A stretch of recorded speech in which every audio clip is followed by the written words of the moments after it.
അറക്കൽ ബീവി ഭാഗം 31. സനുവും അമനും വീട്ടിലെത്തുമ്പോൾ നേരം നന്നേ ഇരുട്ടിയിരുന്നു. അവൻ വന്നപ്പോൾ സിറ്റൗട്ടിൽ റാബിയയും സമദും ഷഹ്സാദും കാത്തിരിപ്പുണ്ട്. സനു കാറിൽ നിന്നിറങ്ങി വേഗം സിറ്റൗട്ടിലേക്ക് കയറി. സമദും റാബിയയും ഷഹ്സാദും സന്തോഷത്തോടെ എണീറ്റ് അവളെ സ്വീകരിച്ചു. സമദിൻ്റെ അടുത്തേക്കാണ് അവൾ ആദ്യം ചെന്നത്. അയാൾ അവളെ ചേർത്ത് പിടിച്ച് നെറുകയിൽ മുത്തി. അവൾ കവിളിലും തിരിച്ചൊരുമ്മ നൽകി. ശേഷം റാബിയെ പോയി കെട്ടിപ്പിടിച്ചു. അവരുടെ സ്നേഹപ്രകടനം നോക്കി നിന്ന ഷഹ്സാദിൻ്റെ കണ്ണുകൾ നിറഞ്ഞു. അത് കണ്ടുകൊണ്ടാണ് സനു അയാളുടെ മുന്നിലേക്ക് വന്നത്. അവൾ പുഞ്ചിരിയോടെ ഷഹ്സാദിൻ്റെ കൈയെടുത്ത് മുത്തി. അയാൾ തിരിച്ചവളെ ചേർത്ത് പിടിച്ചുകൊണ്ട് അവളുടെ നെറുകയിൽ ചുണ്ടു ചേർത്തു. അയാളുടെ കണ്ണിൽ നിന്നും 2 തുള്ളി കണ്ണുനീർ അവളുടെ മൂർധാവിലേക്ക് ഇറ്റി വീണു. സ്നേഹത്തിൻ്റെ, സന്തോഷത്തിൻ്റെ കണ്ണുനീർ തുള്ളികൾ. അപ്പോഴാണ് അമൻ അവളുടെ ലഗേജും തൂക്കി പിടിച്ച് അവിടേക്ക് വന്നത്. അത് കണ്ടപ്പോൾ സമദ് ചോദിച്ചു, നീ എന്താ മോനെ ഇതൊക്കെ ഒന്നിച്ചെടുക്കുന്നത്? ഞങ്ങൾ കൂടെ എടുക്കുമായിരുന്നല്ലോ. ഇത് കുറച്ചേ ഉള്ളൂ ഉപ്പാ, കുഴപ്പമില്ല. സോറി അമിക്ക, ഞാനിവരെ കണ്ട സന്തോഷത്തിൽ ചാടി ഇറങ്ങി ഇങ്ങോട്ട് പോരുകയും ചെയ്തു. സനു ക്ഷമാപണം പോലെ പറഞ്ഞു. അതിനവൻ അവളെ നോക്കി ഒന്ന് കണ്ണു ചുമ്മിക്കൊണ്ട് അകത്തേക്ക് പോയി. അവൾ റാബിയുടെ നേർക്ക് തിരിഞ്ഞു. റാബിയുടെ മുഖത്ത് തെളിഞ്ഞു കാണുന്ന ക്ഷീണം കണ്ട് സനുവിൻ്റെ മുഖം ഒന്ന് ചുളിഞ്ഞു. അവൾ റാബിയുടെ കൈയും പിടിച്ച് അകത്തേക്ക് നടന്നു. നടക്കുന്നതിനിടയിൽ അവൾ ചോദിച്ചു, എന്തുപറ്റി? ഒരു ക്ഷീണം? ഞങ്ങൾക്ക് സന്തോഷത്തിനുള്ള വല്ല വകുപ്പുമുണ്ടോ? അത് കേട്ട് റാബിയെ ഞെട്ടിക്കൊണ്ട് അവളുടെ മുഖത്തേക്ക് നോക്കി. പെണ്ണ് കറക്റ്റായി മുഖത്തേക്ക് നോക്കി പറഞ്ഞിരിക്കുന്നു. എന്തേ, വേറെന്തെങ്കിലും പ്രശ്നമുണ്ടോ ഉമ്മി? ഇല്ല മോളെ, ഉപ്പാക്ക് പോലും എൻ്റെ മുഖത്തൊരു മാറ്റം തോന്നിയിട്ടില്ല. നിനക്കങ്ങനെ കറക്റ്റായിട്ട് തോന്നി, അതുകൊണ്ടൊന്ന് ഞെട്ടിയതാ. അപ്പോൾ പ്രതീക്ഷയ്ക്ക് വകയുണ്ടോ? അവൾ ആവേശത്തോടെ ചോദിച്ചു. റാബിയ ഒന്ന് ചിരിച്ചു. ഡേറ്റ് തെറ്റിയിട്ട് 10-12 ദിവസമായി. നല്ല ക്ഷീണമുണ്ട് താനും. ചെക്ക് ചെയ്ത് നോക്കണം. ഉപ്പയോട് പറഞ്ഞില്ലേ? ഇല്ല, നിന്നോട് ആദ്യം പറയാമെന്ന് കരുതി ആരോടും പറഞ്ഞിട്ടില്ല. ആണോ? മാഷാ അല്ലാ. എന്നാൽ പിന്നെ കൺഫേം ചെയ്തിട്ട് പറയാം. ഞാൻ നാളെ പോയി പ്രഗ്നൻസി കിറ്റ് വാങ്ങിക്കൊണ്ടുവരാം. ടെസ്റ്റ് ചെയ്തിട്ട് എല്ലാവരെയും അറിയിക്കാം. അവൾ റാബിയുടെ കവിളിൽ ചുണ്ടു ചേർത്തുകൊണ്ട് പറഞ്ഞു. എന്നാൽ ഞാൻ പോയി ഫ്രഷായി വരാം. ഓക്കെ, അപ്പോഴേക്കും ഞാൻ ഫുഡ് എടുത്ത് വെക്കാം. അവൾ തല കുലുക്കിക്കൊണ്ട് വേഗം സ്റ്റെയർ കയറി റൂമിലേക്ക് ചെന്നു. അപ്പോഴേക്കും അമൻ ഫ്രഷായി ഡ്രസ്സ് മാറിയിരുന്നു. അവൻ പുറത്തേക്കിറങ്ങാൻ നോക്കുമായിരുന്നു. അവളെ നോക്കി ഒന്ന് സൈറ്റടിച്ചുകൊണ്ടവൻ താഴേക്ക് പോയി. അവൾ ചിരിയോടെ ബാത്റൂമിലേക്ക് കയറി. പിറ്റേന്ന് സനു കൊടുത്ത പ്രഗ്നൻസി ടെസ്റ്റ് കിറ്റുമായി റാബിയ ബാത്റൂമിലേക്ക് കയറി. അതിലേക്ക് യൂറിൻ ഡ്രോപ്പ് ചെയ്തുകൊണ്ട് നിന്നപ്പോൾ റാബിയക്ക് വല്ലാത്തൊരു വീർപ്പുമുട്ടൽ അനുഭവപ്പെട്ടു. ആദ്യമായിട്ടാണ് ഇങ്ങനൊരു അനുഭവം. സ്വന്തമായൊരു കുഞ്ഞ് ഏതൊരു പെണ്ണിൻ്റെയും സ്വപ്നമാണല്ലോ. അവൾ ബാത്റൂമിൽ കണ്ണുകൾ അടച്ചുകൊണ്ട് 2 നിമിഷം നിന്നു. പിന്നീട് ആ ട്യൂബിലേക്ക് ആകാംക്ഷയോടെ നോക്കി. അതിൽ തെളിഞ്ഞു കാണുന്ന 2 വരകൾ അവളിൽ സന്തോഷവും സമാധാനവും നിറച്ചു. സന്തോഷം കൊണ്ട് കണ്ണുനീർ ധാരധാരയായി ഒഴുകിക്കൊണ്ടിരുന്നു. പുറത്ത് അക്ഷമയോടെ കാത്തുനിന്ന സനു റാബിയ പുറത്തു വരാത്തതിനാൽ റൂമിലൂടെ അങ്ങോട്ടും ഇങ്ങോട്ടും നടന്നുകൊണ്ടിരുന്നു. അവളുടെ കൈകൾ ടെൻഷൻ കൊണ്ട് പരസ്പരം തിരുമുന്നുണ്ട്. എന്തായി എന്നറിയാഞ്ഞിട്ട് വല്ലാത്തൊരു അസ്വസ്ഥത. സമദും അമനും ഷഹ്സാദും ഓഫീസിലേക്ക് ഇറങ്ങിയപ്പോൾ അടുത്തുള്ള മെഡിക്കൽ സ്റ്റോറിൽ പോയി അവൾ തന്നെയാണ് കിറ്റ് വാങ്ങിക്കൊണ്ടുവന്നത്. ബാത്റൂമിൻ്റെ ഡോർ തുറക്കുന്ന ശബ്ദം കേട്ടപ്പോൾ സനു പെട്ടെന്ന് തിരിഞ്ഞു നോക്കി.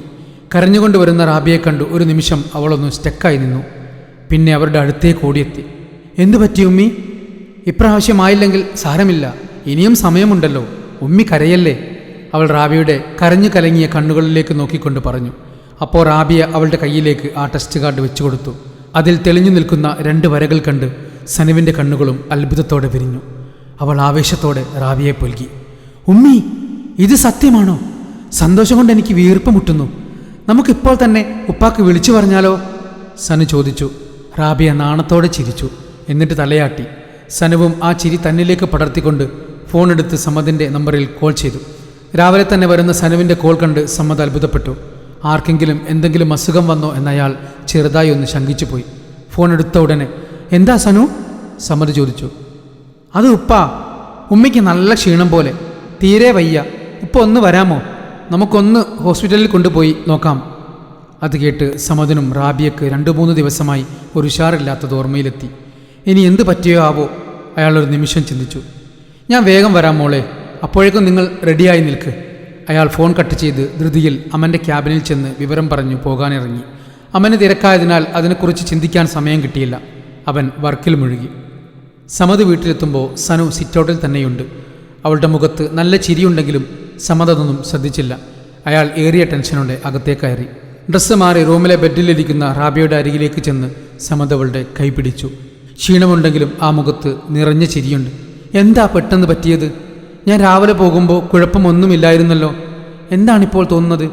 അതിന് മറുപടിയായി അവൾ പ്രഗ്നൻസി ടെസ്റ്റ് കാർഡ് സമദിൻ്റെ കൈവെള്ളയിലേക്ക് വെച്ചു കൊടുത്തു. അത് കണ്ട് സമദ് ഞെട്ടിത്തെറിച്ചു നിന്നുപോയി. അയാളുടെ കണ്ണുകളിൽ സന്തോഷവും സങ്കടവും പേടിയും ഒരുപോലെ നിറഞ്ഞു. മോളെ, ഇത്? അതേ ഇക്ക, നമ്മുടെ കുഞ്ഞൻ ഇവിടെ എത്തിയിട്ടുണ്ട്, അൽഹംദുലില്ലാ. വയറിൽ തൊട്ട് കാണിച്ചുകൊണ്ട് റാബിയ ആവേശത്തോടെ പറഞ്ഞു. സമദ് അവളെ നെഞ്ചോട് ചേർത്ത് ഉമ്മകൾ കൊണ്ട് മൂടി. പിന്നെ അയാൾ പറഞ്ഞു, നമുക്കിപ്പോൾ തന്നെ ഡോക്ടറെ കാണാം. പലരും ലേറ്റായ പ്രഗ്നൻസി റിസ്ക് ആണെന്ന് പറയാറുണ്ട്. ഒരു റിസ്ക് എടുത്തുകൊണ്ട് 9 മാസം നിൽക്കാൻ ഞാൻ ആഗ്രഹിക്കുന്നില്ല. നിന്നെ നഷ്ടപ്പെടുമെങ്കിൽ ഒരു കുഞ്ഞിനെ എനിക്കൊരിക്കലും വേണ്ടതാനും. അങ്ങനെയൊന്നും പറയരുതിക്ക, ഒരു കുഴപ്പവും ഉണ്ടാകില്ല. നമുക്ക് ഡോക്ടറുടെ അടുത്ത് പോയിട്ട് എല്ലാം വിശദമായി ചോദിക്കാം. അയാൾ തലയാട്ടി സമ്മതിച്ചു. അവൾ അത്രയും ഒരു കുഞ്ഞിന് വേണ്ടി ആഗ്രഹിക്കുന്നു എന്ന് സമദിന് മനസ്സിലായി. അവർ രണ്ടും സനുവിൻ്റെ അടുത്തേക്ക് വന്നപ്പോൾ അവൾ രണ്ടുപേരെയും ചേർത്ത് പിടിച്ച് കവിളിൽ ഉമ്മ വെച്ചു. സന്തോഷമായി എനിക്ക്. അതെങ്ങനെ പ്രകടിപ്പിക്കണമെന്നറിയില്ല. നമുക്കിപ്പോൾ തന്നെ ഡോക്ടറെ കാണാം മോളെ. കുഴപ്പമൊന്നുമില്ല എന്ന് കേട്ടാൽ സമാധാനമായി നിൽക്കാമല്ലോ, റാബിയ പറഞ്ഞു. സനു അത് കേട്ട് ശരിയാണ് എന്ന രീതിയിൽ തലയാട്ടി. അങ്ങനെ 3 പേരും കൂടി ഡോക്ടറെ കാണാൻ വേണ്ടി പുറപ്പെട്ടു. അമൻ്റെ വാട്സാപ്പിലേക്ക് ആ ടെസ്റ്റ് കാർഡ് ഫോട്ടോ എടുത്ത് അയച്ചുകൊണ്ട് സനു വിവരങ്ങൾ ടൈപ്പ് ചെയ്തു. ഡോക്ടറെ കണ്ടിട്ട് വിളിക്കാമെന്ന് പറഞ്ഞുകൊണ്ട് അവൾ മെസ്സേജ് അയച്ചു. സനുവിൻ്റെ ഫോണിൽ നിന്ന് വന്ന മെസ്സേജ് ട്യൂൺ കേട്ട് ഫോണെടുത്ത് നോക്കിയ അമൻ അവളുടെ മെസ്സേജ് കണ്ട് അത്ഭുതം കൂറി. തങ്ങളുടെ ഇടയിലേക്ക് ഒരാൾ കൂടി വരുന്നതിൽ അവൻ അതിയായി സന്തോഷിച്ചു. സ്കാനിംഗ് റൂമിലിരിക്കുമ്പോൾ റാബിയക്കും സമദിനും സനുവിനും ഒരുപോലെ ഹൃദയമെടുപ്പ് കൂടിക്കൊണ്ടിരുന്നു. മുന്നോട്ട് എന്താവുമെന്നറിയില്ലല്ലോ. പീരിയഡ് ഡേറ്റ് കഴിഞ്ഞ് 10 ദിവസത്തിലധികമായെന്ന് പറഞ്ഞപ്പോൾ അവർ കൺസൾട്ട് ചെയ്ത സന്ധ്യ ഡോക്ടർ തന്നെയാണ് സ്കാനിംഗ് ചെയ്ത് നോക്കാമെന്ന് പറഞ്ഞത്.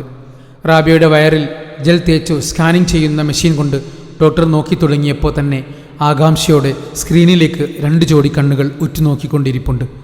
ഡോക്ടറുടെ മുഖത്ത് വലിയ ടെൻഷനൊന്നും കാണാത്തത് അവർക്ക് സമാധാനം നൽകി. സ്ക്രീനിൽ തെളിയാൻ മാത്രം ഒന്നും ഉണ്ടാവില്ലല്ലോ. ഏകദേശം 1.5 മാസം ആയതല്ലേ ഉള്ളൂ. അതുകൊണ്ട് വേഗം തന്നെ സ്കാനിംഗ് അവസാനിപ്പിച്ച് ഡോക്ടർ എണീച്ചു. ഡോക്ടർ, കുഴപ്പമൊന്നുമില്ലല്ലോ? എണീറ്റ് ചിരിയോടെ സ്കാനിംഗ് റൂമിൽ നിന്ന് പുറത്തേക്കിറങ്ങുന്ന ഡോക്ടറോട് ക്ഷമയില്ലാതെ സനു ചോദിച്ചു. അതൊക്കെ പറയാം, വിശദമായി തന്നെ പറയാം. റൂമിലേക്ക് വരൂ. മോൾക്കാണല്ലോ ഇവരെക്കാൾ കൂടുതൽ ടെൻഷൻ. ഡോക്ടർ ചിരിയോടെ അവളുടെ കവിളിലൊന്ന് തട്ടിക്കൊണ്ട് പറഞ്ഞു. സനു അതിനൊന്ന് പുഞ്ചിരിച്ചു. ഡോക്ടറുടെ കൂടെ എല്ലാവരും അവളുടെ റൂമിലേക്ക് നടന്നു. റാബിയയെ സനു ശ്രദ്ധയോട് ചേർത്ത് പിടിച്ചു. റാബിയക്ക് പീരീഡ്സ് എല്ലാം കറക്റ്റാണോ? ഡോക്ടർ സന്ധ്യ ചോദിച്ചു. ചില മാസങ്ങളിൽ കുറച്ചു ദിവസം വൈകാറുണ്ട് ഡോക്ടർ, റാബിയ മറുപടി പറഞ്ഞു. എന്തായാലും ബേബിക്ക് ഹാർട്ട് ബീറ്റ് ഉണ്ട്. വേറെ ഇഷ്യൂസ് ഒന്നും ഇപ്പോൾ കാണാനില്ല. അതൊക്കെ അടുത്ത സ്കാനിങ് എടുക്കുമ്പോഴേ മനസ്സിലാവുകയുള്ളൂ. ഇപ്പോൾ 6th വീക്ക് ആയതല്ലേ ഉള്ളൂ. അപ്പോൾ ഉമ്മാക്ക് വേറെ കുഴപ്പമൊന്നുമില്ലല്ലോ? ലേറ്റായ പ്രഗ്നൻസി ചില സമയങ്ങളിൽ ബുദ്ധിമുട്ടാണെന്ന് പറയാറുണ്ടല്ലോ, അങ്ങനെയൊന്നുമില്ലല്ലോ അല്ലേ? റാബിയക്കതിന് 37 ആയിട്ടല്ലേ ഉള്ളൂ. അതത്ര വലിയ ഏജ് ഒന്നുമല്ല മോളെ. മെനോപോസിൻ്റെ ടൈമൊക്കെ കഴിഞ്ഞാൽ മാത്രമേ കൂടുതൽ ബുദ്ധിമുട്ടുള്ളൂ. പിന്നെ ചില കേസുകളിൽ നോർമൽ ഡെലിവറി നടക്കാറില്ല. ചിലപ്പോൾ റാബിയക്കും സിസേറിയൻ വേണ്ടിവരും. അത് ഇന്നത്തെ കാലത്ത് വലിയ സീനൊന്നുമല്ലല്ലോ. ഡോക്ടർ എല്ലാം വ്യക്തമായി പറഞ്ഞപ്പോൾ സനുവിനും സമദിനും റാബിയക്കും സമാധാനമായി. ഡോക്ടർ, ഇപ്പോൾ തന്നെ ഉമ്മിക്ക് നല്ല ക്ഷീണമുണ്ടല്ലോ, അതിനെന്താ ചെയ്യുക? അത് സ്വാഭാവികമാണ്. പിന്നെ ക്ഷീണം കുറയ്ക്കാൻ കുറച്ച് റെസ്റ്റ് എടുക്കാം. ഒരു 3 മാസം വരെ കൂടുതൽ ജോലിയൊന്നും ചെയ്യാതിരിക്കുന്നതാണ് നല്ലത്. ബൈക്കിൽ ഓട്ടോയിൽ ഒന്നും യാത്ര വേണ്ട, ശ്രദ്ധിക്കണം. അബോർഷൻ ആവാതെ ശ്രദ്ധിക്കുക. ക്ഷീണം കൂടുമ്പോൾ ഇളനീർ കുടിക്കുക. അമിതമായി ക്ഷീണമുണ്ടെങ്കിൽ ഇവിടെ വന്ന് ഗ്ലൂക്കോസ് കയറ്റാം. വൈറ്റമിൻ ടാബ്ലറ്റ്സ് മാത്രമേ ഇപ്പോൾ എഴുതുന്നുള്ളൂ. ഇനി നെക്സ്റ്റ് മന്ത് കൺസൾട്ടിന് വന്നാൽ മതി. അതിനിടയ്ക്ക് എന്തെങ്കിലും ബുദ്ധിമുട്ടുണ്ടെങ്കിൽ മാത്രം വന്നാൽ മതി. രാത്രിയാണെങ്കിലും കാഷ്വാലിറ്റിയിൽ വന്ന് എന്നെ കോൺടാക്ട് ചെയ്താൽ മതി, ഡോക്ടർ വിശദീകരിച്ചു. മരുന്നെഴുതിയ ഷീറ്റ് അവരെ ഏൽപ്പിച്ചു. എല്ലാം വാങ്ങി അവർ സന്തോഷത്തോടെ തിരിച്ച് വീട്ടിലെത്തി. മോളെ, അടുത്ത ആഴ്ച നിങ്ങളുടെ റിസപ്ഷൻ അല്ലേ?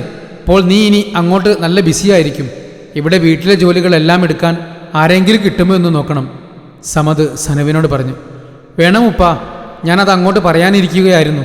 തെക്കേത്തലക്കലെ സൂഫിയത്താത്ത ഇങ്ങനെ വീട്ടുജോലിക്ക് പോകാറുണ്ടെന്ന് കേട്ടിട്ടുണ്ട്. അവരെ ഒന്ന് പോയി നോക്കിയാലോ ഉപ്പാ? അവരാകുമ്പോൾ ഉമ്മയുടെ പ്രായമേ ഉള്ളൂ, വിശ്വസിക്കാനും കൊള്ളാം. അത് ശരിയാണ്, അവൾ നല്ലൊരു പെൺകുട്ടിയാണ്. പാപം, അവളുടെ ഉമ്മ മരിച്ചതിൽ പിന്നെ അവൾ ഒറ്റക്കാണ്. ഇനി സ്ഥിരമായി ഇവിടെ അങ്ങ് അവരെ നിയമിച്ചാലോ? ഇനി കുഞ്ഞു വന്നാലും ഒരാളുടെ സഹായം കൂടാതെ ഒന്നും നടക്കില്ലല്ലോ. നിനക്ക് കോളേജിൽ പോകേണ്ടതല്ലേ? നോക്കാം ഉപ്പ, ഇന്ന് വൈകുന്നേരം നമുക്കൊന്ന് അവിടെ വരെ പോയി നോക്കിയാലോ? ഓ നമുക്ക് പോയി നോക്കാം. ഉപ്പ ഇന്നിനി ഓഫീസിൽ പോകുന്നുണ്ടോ? ഇല്ല, പോകുന്നില്ല. അമ്മയെ വിളിച്ച് വിവരം പറയണം. ഞാൻ മെസ്സേജ് ചെയ്തിരുന്നു, ഹോസ്പിറ്റലിൽ പോയി വന്നിട്ട് വിളിക്കാമെന്ന് പറഞ്ഞതാ. എന്നാൽ നിങ്ങൾ വിശ്രമിക്ക്, ഞാനൊന്ന് എൻ്റെ കെട്ടിയോനെ വിളിച്ച് വരാം. അവൾ റൂമിലേക്ക് പോയപ്പോൾ റാബിയെ ചേർത്ത് പിടിച്ചുകൊണ്ട് സമദ് റൂമിലേക്ക് കയറി. വാതിലടച്ചുകൊണ്ട് അയാൾ നിലത്തേക്ക് മുട്ടുകുത്തിയിരുന്നു. എന്നിട്ട് റാബിയുടെ വയറിലൊന്ന് മുത്തി. സനുവിനെ സ്വന്തം മോളെപ്പോലെ വളർത്തിയിട്ടുണ്ടെങ്കിലും സ്വന്തമായി ഒരു കുഞ്ഞ്, അതിൻ്റെ വളർച്ച, അത് ഏതൊരു പിതാവിനും വലിയ ആകാംക്ഷ നിറഞ്ഞതാണല്ലോ. സമദിൻ്റെ മുഖം നിറഞ്ഞ സന്തോഷത്തിലാണ്. അതൊട്ടൊരു കൊതിയോടെ റാബിയ നോക്കി നിന്നു. ഇക്ക, നമ്മുടെ വീട്ടിൽ ഒരു കുഞ്ഞുവാവ വരാൻ പോകുന്നു. ഫോണെടുത്ത ഉടനെ സന്തോഷം നിറഞ്ഞ സ്വരത്തിൽ സനു പറഞ്ഞു. ആണോ? മാഷാ അല്ലാ, കുഴപ്പമൊന്നുമില്ലല്ലോ അല്ലേ? അവനും നിറഞ്ഞ സന്തോഷം മാത്രം. അൽഹംദുലില്ലാ, ഒരു കുഴപ്പവുമില്ല. നീയൊന്ന് മനസ്സ് വെച്ചാൽ അവരുടെ കൂടെ നമുക്കും ഒരു ബേബിയെ കൊഞ്ചിക്കാം. അവൻ കളി പറഞ്ഞു. അത് കേട്ട് സനു ഒരു നിമിഷം ഒന്നും പറയാതെ അതിനെക്കുറിച്ച് ആലോചിച്ച് നിന്നുപോയി. ഏയ് പെണ്ണേ, നീ പോയോ? ഇല്ല. അവളുടെ സ്വരം നന്നേ നേർത്തുപോയി. ഞാൻ ചുമ്മാ പറഞ്ഞതല്ലേ മുത്തേ. എനിക്ക് ഈ ബേബിയെ തന്നെ നേരാവണ്ണം ഒന്ന് കൊഞ്ചിക്കാൻ കിട്ടിയിട്ടില്ല. ഞാൻ കുറച്ചു കാലം എൻ്റെ ബേബി ഒന്ന് കൊഞ്ചിക്കട്ടെ, എന്നിട്ട് മതി നമുക്കൊരു ബേബി. അതിനവൾ മറുപടി പറഞ്ഞില്ല. എന്താ പെണ്ണെ നീയൊന്നും പറയാത്തത്? നീ എന്നെ സ്വീകരിക്കാൻ തയ്യാറായില്ലേ?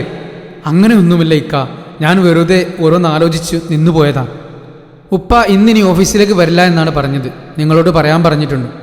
ഓക്കെ, എന്നാ പിന്നെ വെച്ചേ, കുറച്ച് വർക്കുണ്ട്, വൈകിട്ട് കാണാം.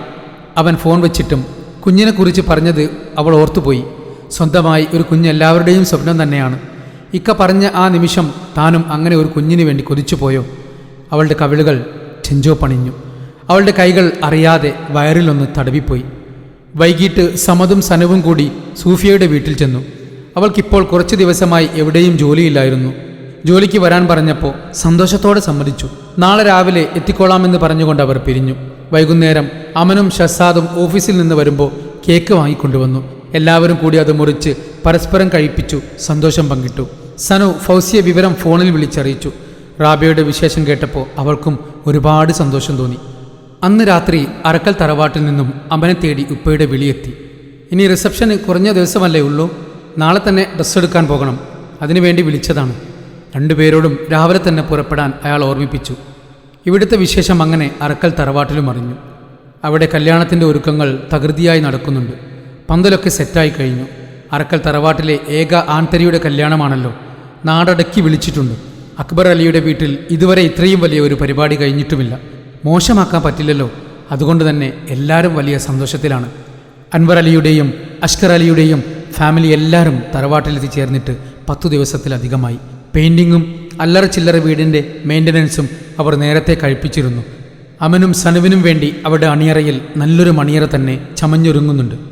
ഇനി വിവാഹത്തിൻ്റെ വിശേഷങ്ങളിലേക്ക് അടുത്ത പാട്ടുകളിൽ ആ വിശേഷങ്ങളുമായി വരാം. കാത്തിരിക്കുക. തുടരും.